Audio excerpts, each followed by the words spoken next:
Let's talk about primary writers and checklists. I had a teacher reach out and basically say, hey, we're always giving these checklists to students.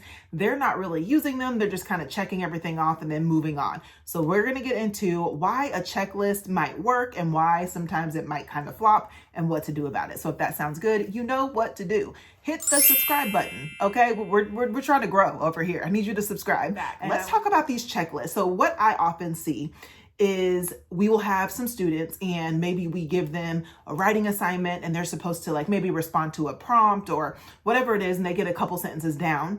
There's a little box and it'll say like, did you capitalize all the letters and did you, whatever the requirements are. And a lot of times the students will sort of just arbitrarily, yep, did it. And there's not like a layer of accountability there. So it can kind of feel like, well, they are kind of just like blazing through it and they're not really taking it seriously. So what do I do? So for me, I'm a huge fan of checklists, but you will rarely see me use a checklist in that way. I will typically use a checklist, but it goes with the, no shocker, writing process.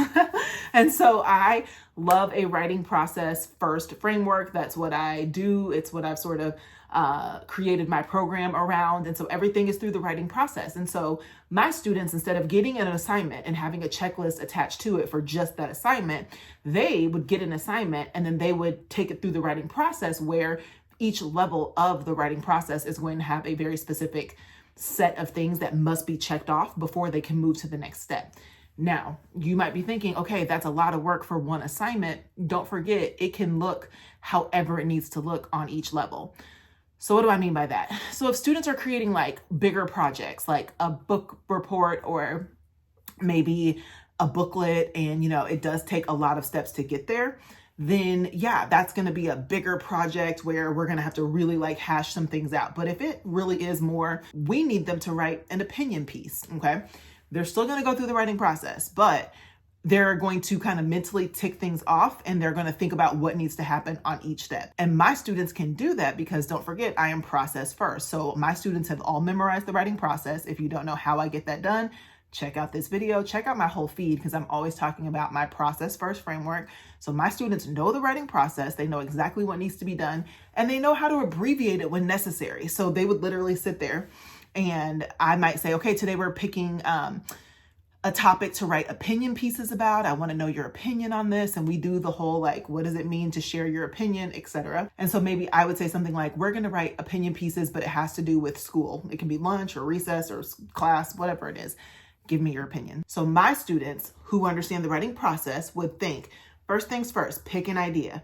Okay, I know that I have to give my opinion and I know that it has to be about school. So what are some ideas that I might want to write about? I could write about lunch. I could write about my opinion about recess, and maybe my opinion about how early we have to come to school. And they can literally think about their ideas and they pick one second step. Plan it out. My students understand text structure because I'm constantly referring to these posters. Okay, they're printed, they're huge. We're always talking about text structure, even in kindergarten. So I know the other grade levels can handle it.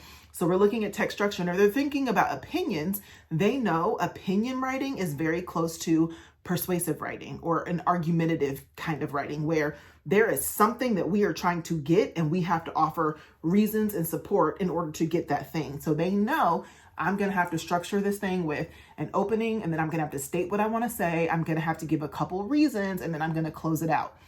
There's so much power in that. Oh, there's so much power in getting students to understand text structure. And I do it in kindergarten using pictures. They literally can draw it. I actually think I have another video about that. I'll tag that right here as well. Make sure you check that video out. Teaching young children text structure, game changer. Because when they are faced with something like write an opinion about school, they can start to think through the structure of it, and they know all writing needs an opening, an introduction, a lead, a hook. What am I going to do? Then I know I have to get people to agree with me. So I'm going to give reasons, example. They know. Then they have to close it out. That it's so powerful. And so that would get them through. Second step, plan it out. Third step, right. They know what to do now. They have a plan. They move that plan into their writing. Then they know some strategies for revision. We typically go with syntactic awareness. I don't have time to get into that here.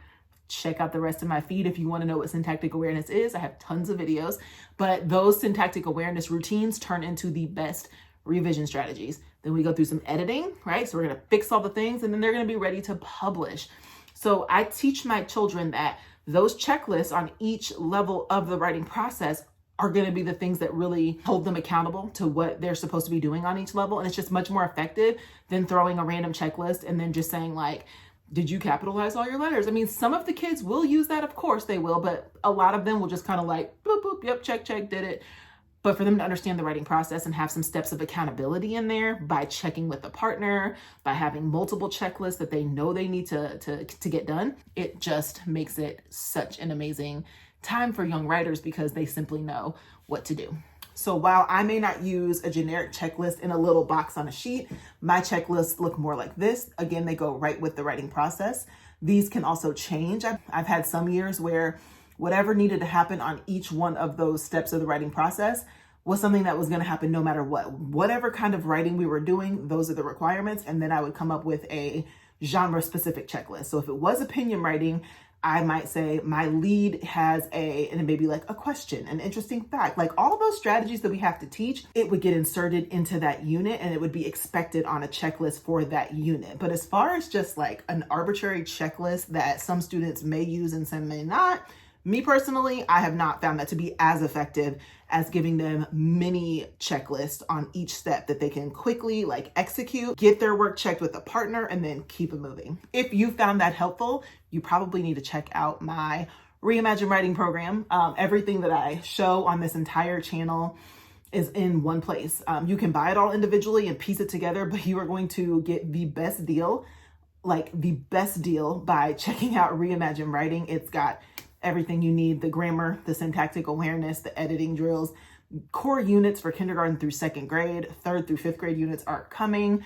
But if not, at least grab this free download where I'm going to rock your writing block in 4 easy steps. You are going to get tons of links to all kinds of freebies that you are not going to want to miss. So check the link in the description box, download your guide, and welcome to Reimagine Writing. If you enjoyed this video, please come back, hit that subscribe button. I put out new videos every Tuesday and Thursday, and I will see you next time.